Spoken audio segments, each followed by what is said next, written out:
Hi everyone, welcome to this week's Halton Hills housing update. So inventory is just not climbing anymore, and really interesting stuff going on with the numbers. So looking at Georgetown last week, we had 15 sales, so higher than average, but still not super high. And we only had 16 new listings. So that new listing count has certainly not kept up the pace of the 20 plus that we were seeing for a few weeks. That sort of led us to maybe this is going to change.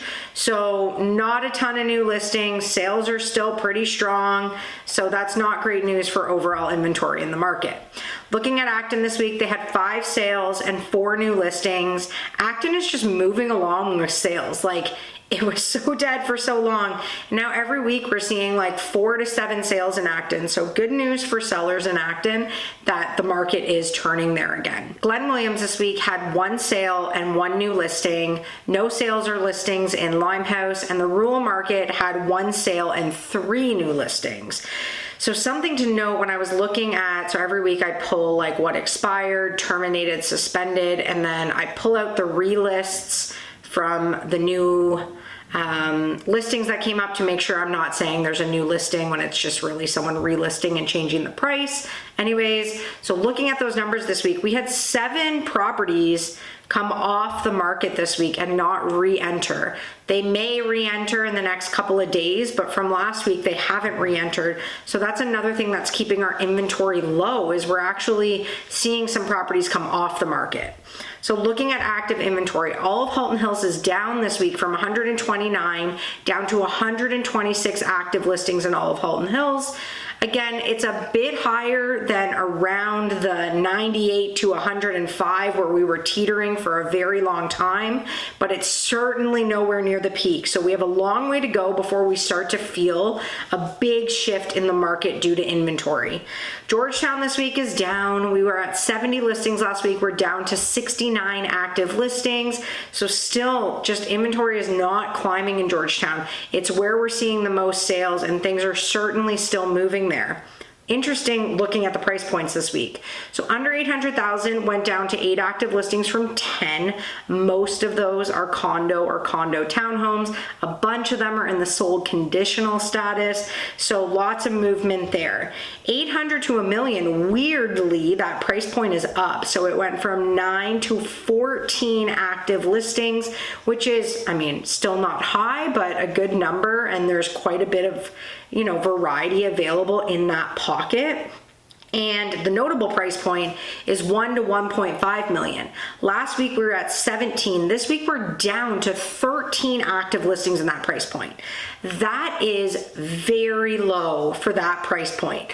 We were hovering 50 plus for the longest time in that pocket. So lots of stuff transacting between $1 million and 1.5.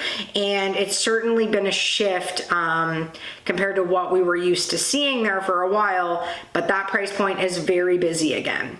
So 1.5 million plus though, not busy. So it did remain the same this week at 34 active listings.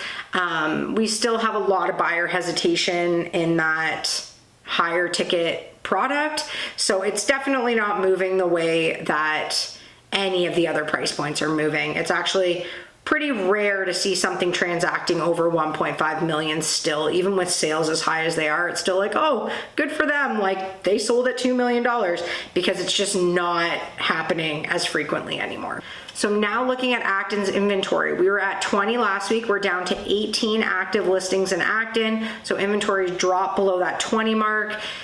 Still higher than we had seen, anything 10 and below was sort of low inventory for Acton. So we're sitting at 18. Again, about half of that is over $1 million, half under $1 million. So lots to choose from in Acton.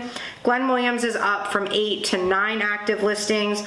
Limehouse remains the same at 1, and the rural market is down from 30 to 29 active listings.